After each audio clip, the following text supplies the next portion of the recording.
नमस्कारः, सुप्रभातम, नमो नमः। आज की संस्कृत कक्षा में रुचिरा भाग 3 कक्षा 8वीं का पाठ 2 बिलस्य वाणी न कदापि मे श्रुतः, इस पाठ को हम पढ़ने जा रहे हैं। आप सबका स्वागत है। पुनः इस प्रश्नों को हम ध्यान से देखें और अपने चिंतन मनन व एकाग्र मन से इनका अभ्यास करें। प्रथम प्रश्न बुक में से बिलस्य वाणी न कदापि मे श्रुतः, कि बिल की वाणी को मैंने कभी नहीं सुना।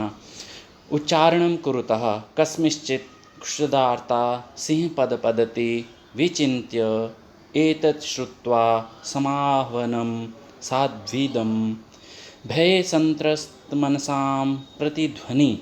बहुत ही धीरे धीरे से आप इन शब्दों को उच्चारण करें और अच्छे से इनका उच्चारण आप नोट करते रहें, जिससे आपको इनके संबंधित और भी बहुत सारे शब्दों का अभ्यास हो। ध्यान रहे कि इन प्रश्नों का अच्छे से स्मरण करना है। कक्षा 8 पाठ 2 बिलस्य वाणी न कदापि मे श्रुतः, इसका सेकंड प्रश्न, दूसरे प्रश्न के उत्तर देखते हैं, जिसमें कहा गया एक पदेन उत्तरम लिखतः, एक शब्द में इसके उत्तरों को लिखो।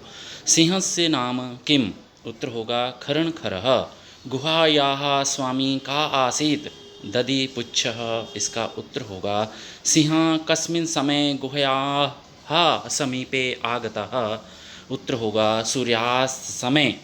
हस्तपादादिक क्रियाः केषां न प्रवर्तते, उत्तर होगा भय संत्रस्त मनसाम। फिर प्रश्न है गुहा केन प्रतिध्वनिना, उत्तर होगा सिंह गर्जनेन। एक पदेन इन उत्तरों को लिखने के बाद आप इन्हें याद अवश्य करें, जिससे पेपर में परीक्षा में पूछे जाने पर आप इनका उत्तर सही सही क्रम से दे सकें। अब इसके तीसरे प्रश्न की ओर चलते हैं। पूर्ण वाक्येन उत्तरतः, पूरे वाक्य में उत्तर दीजिए, लिखिए। प्रश्न है खरण खरः कुत्र प्रतिवसति स्म, उत्तर होगा खरण खरः कस्मिंश्चित् वने प्रतिवसति स्म। आगे प्रश्न है महती गुहां दृष्ट्वा सिंह किम अचिन्त्यत, उत्तर होगा महतीं गुहां दृष्ट्वा सिंह अचिन्त्यत नूनम एतस्यां गुहायां रात्रो कोऽपि जीवा आगच्छति, अतः अत्रैव निगूढो भूत्वा तिष्ठामि। प्रश्न है तीसरा शृगालः किम अचिन्त्यत, उत्तर होगा शृगालः अचिन्त्यत अहो विनष्टो अस्मि नूनम अस्मिन् बिले सिंह अस्ति इति तर्कयामि। प्रश्न है आगे क्या तत्किं करवाणि, शृगालः कुत्र पलायितः, उत्तर होगा शृगालः दूरं पलायितः।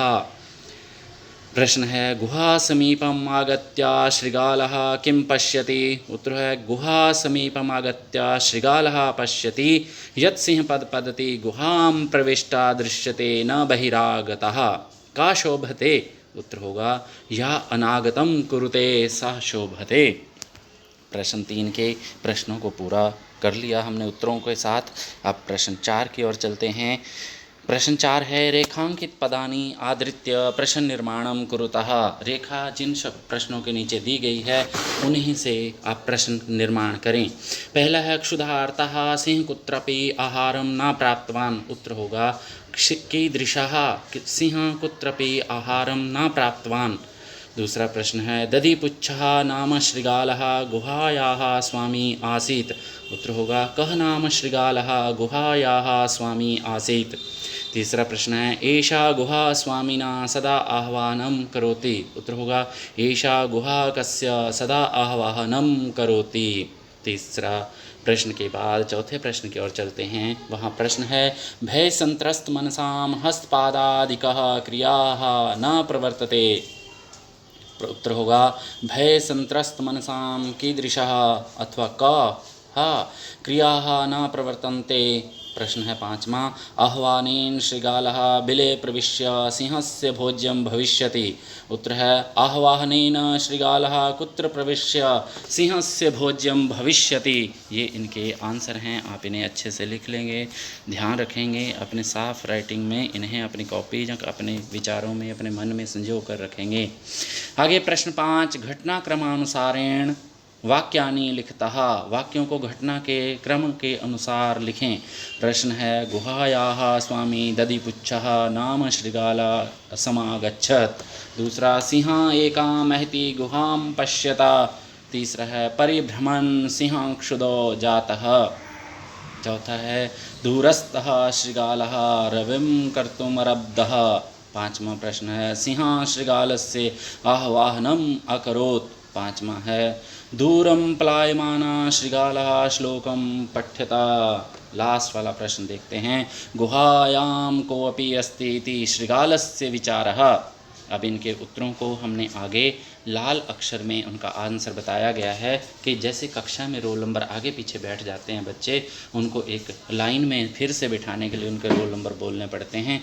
तो यही रोल नंबर के आधार पे ही यहाँ इनका वर्ण पीछे बताया गया है कि वैसे ही आप इनका आंसर लिखेंगे।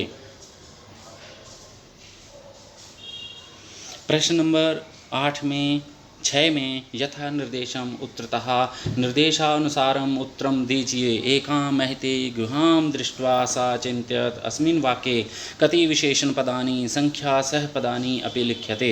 उत्तर होगा एकां महतीं। दूसरा है तदहम अस्याह्वानं करोमि। अत्र अहम इति पदम कस्मै प्रयुक्तम। उत्तर होगा सिंहाय। यदि त्वं मां न आह्वयासि अस्मिन् वाक्ये कर्तृपदं किम्। उत्तर होगा त्वं। सिंह पद पदति गुहायां प्रविष्टा दृश्यते। अस्मिन् वाक्ये क्रियापदं किं। दृश्यते। वने अत्र संस्थस्य समागता जरा। अस्मिन् वाक्ये अव्ययपदं किम्। उत्तर होगा अत्र। इनमें हमें जो जो प्रश्न पूछा गया है उसको अच्छे से पढ़ना है, ध्यान रखना है। उसमें जो पूछा गया है वही चीज़ हमें आगे बतानी है प्रेक्षक को, एग्जामिनर को, ताकि हमारे नंबर अच्छे से अच्छे आए, हम अच्छे से पढ़ें। आगे प्रश्न है कश्चन दूरे नीचे यदा तदा यदि तर्हि प्रमाच महसा। कहता है कि कुछ दूर और पास में जैसे वैसे शब्द यहाँ बिखरे पड़े हैं, इधर उधर हैं, उन्हें सही क्रम से लगाएं। तो एकस्मिन् वने कश्चन व्याधः जालं विस्तीर्य दूरे स्थितः। क्रमशः आकाशात् सपरिवारः कपोतराजः नीचै अगच्छत्। यदा कपोताः तण्डुलान् अपश्यन् तदा तेषां लोभो जाते। परमं राजा सहमता न आसीत्। तस्य युक्ति आसीत् यदि वने कोऽपि मनुष्य नास्ति तर्हि कुतः तण्डुलानां सम्भवः। परं राज्ञ उपदेशम् अस्वीकृत्य कपोतो तण्डुलान् खादितुं प्रवक्ता जाले च निपतितोः। अतः उक्तं सहसा विदित न क्रियाम्। इनके उत्तरों को हमने लाल लाल अक्षर में दिखाया गया है ताकि दूर से ही हमें आंसरों को, उत्तरों को पहचानने में आसानी हो सके। आप ध्यान रखें, इन उत्तरों को साफ और स्पष्ट लिखें। पुनः इस कक्षा में आपका आने पर फिर से धन्यवाद। कर्तव्यनिष्ठ संस्कृत अध्ययन के लिए आप इस चैनल को हमेशा देखते रहें और हमेशा अग्रिम संस्कृत का प्रयास करते रहें। आपको यह वीडियो अच्छा लगता है और लाइक और शेयर अवश्य करें। हो सके तो आप इसे सब्सक्राइब भी करें, जिससे नेक्स्ट आने वाला वीडियो वो आपको जल्द से जल्द प्राप्त हो। धन्यवादः। पुनः मिलामः।